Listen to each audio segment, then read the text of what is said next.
Hey, what's up, y'all? I'm back, and I wanted to promise you guys that I wanted to be consistent with actually coming here on Monday. Today is moments that made me, you know what I mean? And just wanted to touch bases on just life and just real stories. A friend of mine's he always quotes that if you don't give yourself the opportunity to tell your story, you're giving society the opportunity to kill you. So we have to share our stories, not just for ourselves, but someone may need your testimony. Um, so in life, I think I've made a lot of pivotal decisions. You know what I'm saying? Had personal revelations and just inner transformations, like one of them off the bat. Since June 15th of 2019, I decided to stop drinking. you know Probably asking like, what? I haven't drunk anything. I mean, I'm talking about through breakups, because I had a breakup a little after that, and through COVID I did it sober. You know what I mean? And it wasn't easy, but I had my mind set on that I wanted to have a different experience. Growing up, I mean, I remember taking my first sip of alcohol, and I was still in elementary school. Yeah, I was still in elementary school. Growing up in East Baltimore on Bond Street, you know, the neighborhood was always live, especially in the summertime. And I had this old neighbor. He was from New Jersey. His name was Chris. I remember he would always like, have a whole like big bottle of champagne, and he would be in the vestibule in his doorstep in his doorway, and he would have both of the champagnes, and he would be guzzling like he Dame Dash with his tank top. He was skinny, and I just thought that was cool because the females were laughing at him, and I was just like, yo, maybe in order for me to be cool, I need to join in on the fun. So one time I decided to drink with him, and it's crazy because you're a kid and you see people drink alcohol. You know what I'm saying? Any kid will be intrigued. So I remember taking my first sip, man, and I remember it was just like my throat was burning. You know what I mean? And I don't know what to say if I was drunk, whatever. The thing of it is that alcohol was on my breath, and knowing that when I go home, sometimes my mother would say she wanted us to give her a kiss goodnight, and we would have to come to our bedroom. On this night that I drank, however, as you can imagine, I smelled like alcohol, so I was not going to our bedroom. So yeah, man, I decided to just fall back and put my covers over my head. And I remember she came in the room. She was like, "Why didn't you come? Why didn't you come? To give me a kiss." I was like, "Ma, I was sick." You know what I mean? So I played it off, and I remember I even took like toothpaste because we didn't have Listerine. So I took toothpaste and I kept brushing my tongue, y'all, and it just would not like let go of the smell. So, but luckily for me, that night she kissed me on my forehead, and I kept moving. But I was never a stranger to alcohol. You know what I'm saying? Over the years, I've always, off and on indulged from me being, of course, my mother didn't know. Eventually she found out that I was smoking cigarettes when I was like 11 years old, and she beat me. You know what I'm saying? My mother, man, she did not play.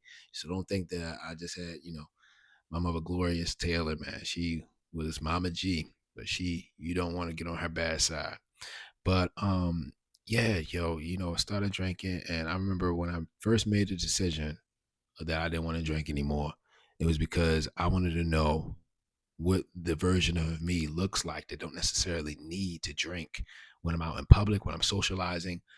I've come up from, always having to, indulge, always having to, you know, uh, have a drink or so when you're going out. And granted, I mean, there's nothing wrong with that. That's the typical thing to do.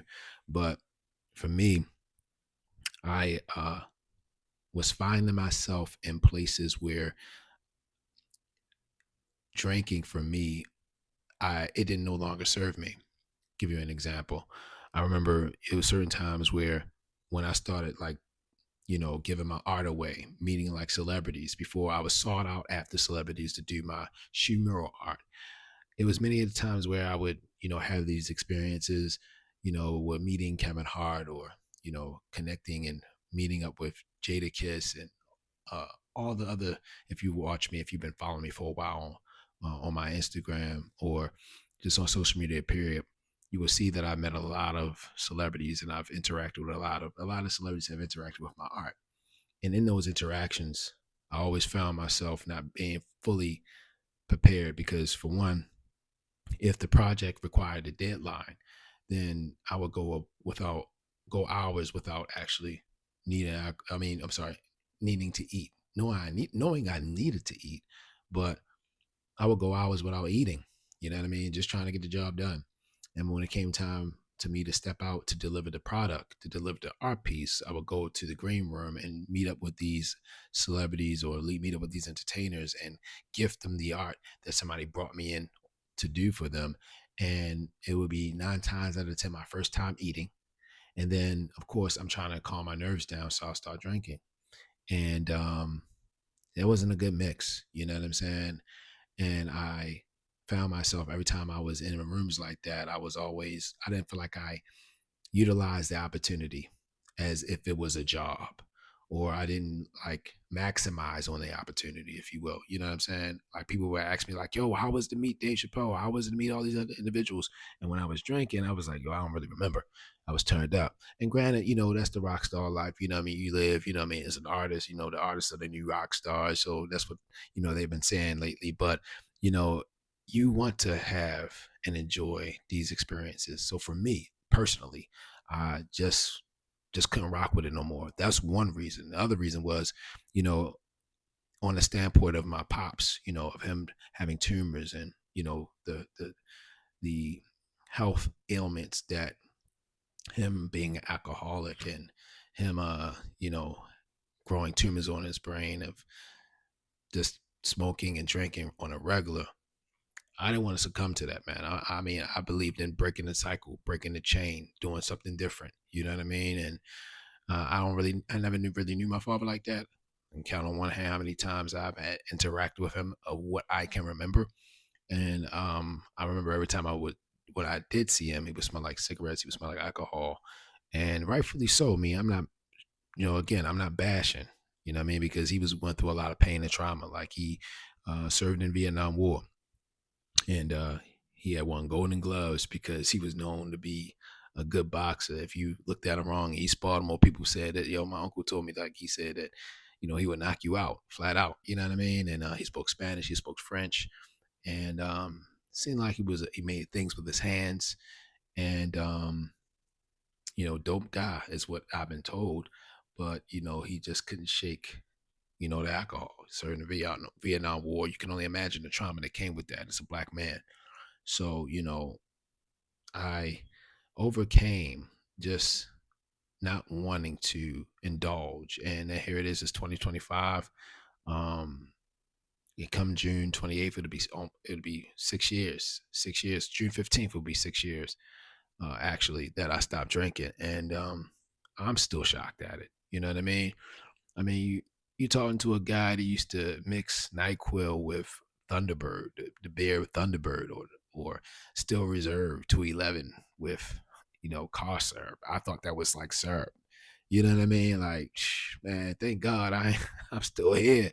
But so, and I stopped smoking cigarettes a while back prior to me stop drinking. I think I stopped smoking cigarettes. I believe it had to been, I want to say either 2008 or 9, or 11, 2008 or 9 or 11, one of them. And again, it was only because I didn't want to repeat the same patterns of what I know that my family had faced, and it was weird because when I would smoke cigarettes, I would get hiccups. I just didn't like how my body was reacting to the cigarette. Now, keep in mind, I used to smoke cigarettes heavy.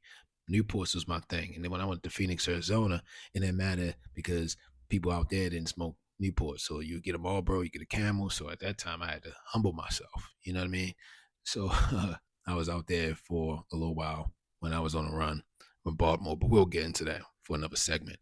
But, you know, I just, I had to learn how to do something that would have allowed me to stop smoking cigarettes, which was replacing cigarettes with black and milds. And when I did that, I didn't want to no longer smoke cigarettes anymore. I felt it with a need. I felt the addiction with a need to get rid of the main addiction, which was the cigarettes.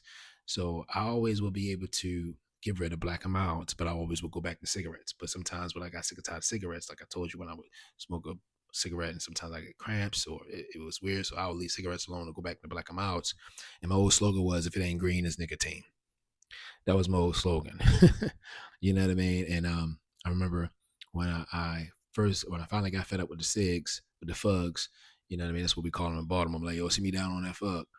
Um, I was like, yo, like I'm gonna just start smoking black and mild wines. That's when the black and mild wines first came out.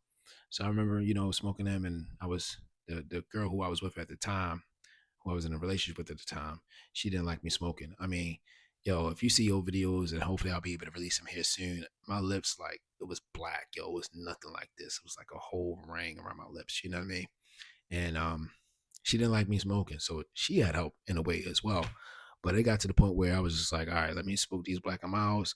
And eventually, every time you smoke a black and mild, because me, I would inhale them. You ain't supposed to inhale a cigar, but I would really like deeply inhale it.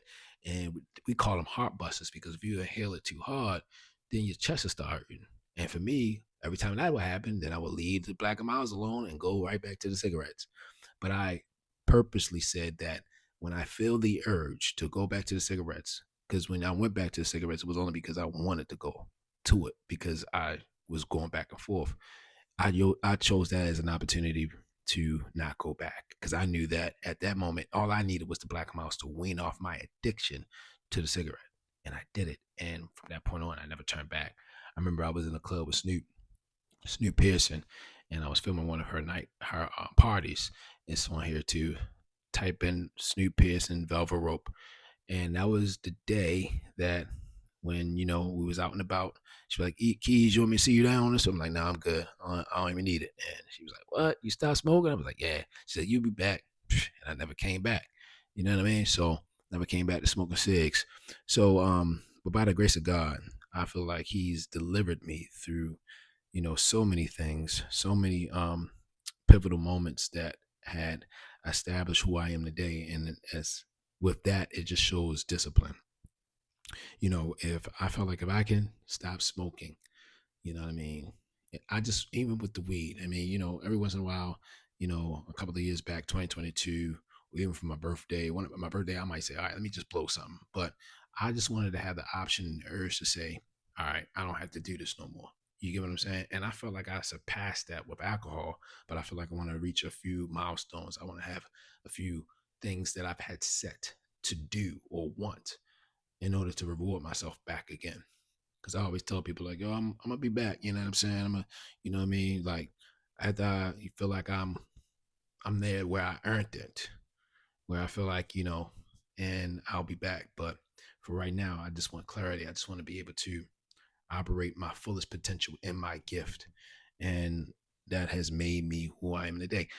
When I did it, they say how you do anything is how you do everything. So by me doing that, by me actually diving into that discipline, I was able to do other things. Like it was one moment where I haven't had sex for almost like a year and a half. Not saying I wasn't around beautiful women, you know what I'm saying, to indulge in, but it was a moment where I just wanted to be abstinent. You know what I mean? I seen this video with Nipsey Hussle. This is like probably like a year or two after he passed. um, he was talking about how Lauren Lennon had given this book called The Ways of the Superior Man. And he talked about semen retention. So, you know, a lot of people say when I absorb stuff, I go all in. And I'm an extremist in that matter, where I just really like, you know, absorb the information and run with it. And I ran with it, y'all. And I'm gonna be honest with you. When I did that, it was like, I remember my man Connie was like, "Yo, you wild, yo, you ain't bust nothing down. You ain't meaning like you haven't been intimate with a woman, or you ain't rubbed nothing out. Like nigga, you wow." I was like, "Yo," I just felt like I was on a different other plane, like like the anime Goku, like Dragon Ball Z. But I did it because if I did interact with, if I was dating, I really wanted to get a chance to know the person. I really wanted to not necessarily always indulge into the intimacy. And a part of that still made me, still to this day, how I connect, how, in my relationships, that I'm able to really give my partner all of me, and I'm always able to do that. You know what I'm saying? But love has to be a little bit more deeper than the physical. You get what I'm saying? That's why sometimes they say love is not enough. We have to really dive deep in love, so but this was a just a beginning of moments that made me, and I feel like with now me, coming into almost what 6 years of not drinking, it has given me nothing but clarity. I believe that I made an investment onto my health. You know, I'm about to turn 41, come June, by the grace of God. And I'm just grateful to be here. I feel like I got a lot I need to work on with, my exercise and being fit and just learning a little bit more. We're life learners. But, these decisions were pivotal in my life.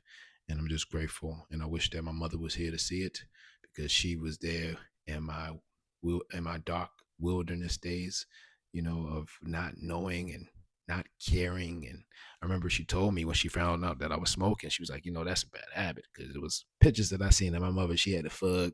Yeah, man, she would say, I was like, man, you smoke. But yeah, man. But we all live and we learn. And I hope that this message really resonates with someone today. I didn't have a script. I didn't have an agenda. I'm just pouring out my heart. And I just want you guys to see another side of me. So yeah, I'll be back. We'll be back with more. But definitely tap in, and leave some comments. Let me know how you feel. Let me know if this has inspired you to go maybe a day or two of just not succumbing to what you're used to on a day to day, just having some discipline, just eliminating what you would normally do. Just trying to challenge yourself to not necessarily indulge into, you know, your vices or whatever have you. So but yeah, but anyway, thank you. Thank you for your time. Hope this resonates with you. And be sure to leave a comment, like, share, and subscribe. I can't believe I'm saying stuff like that. But and let me know what you would like to hear from me. It's gonna be more stories like this to come. But I appreciate y'all. Catch y'all on the next one. Peace.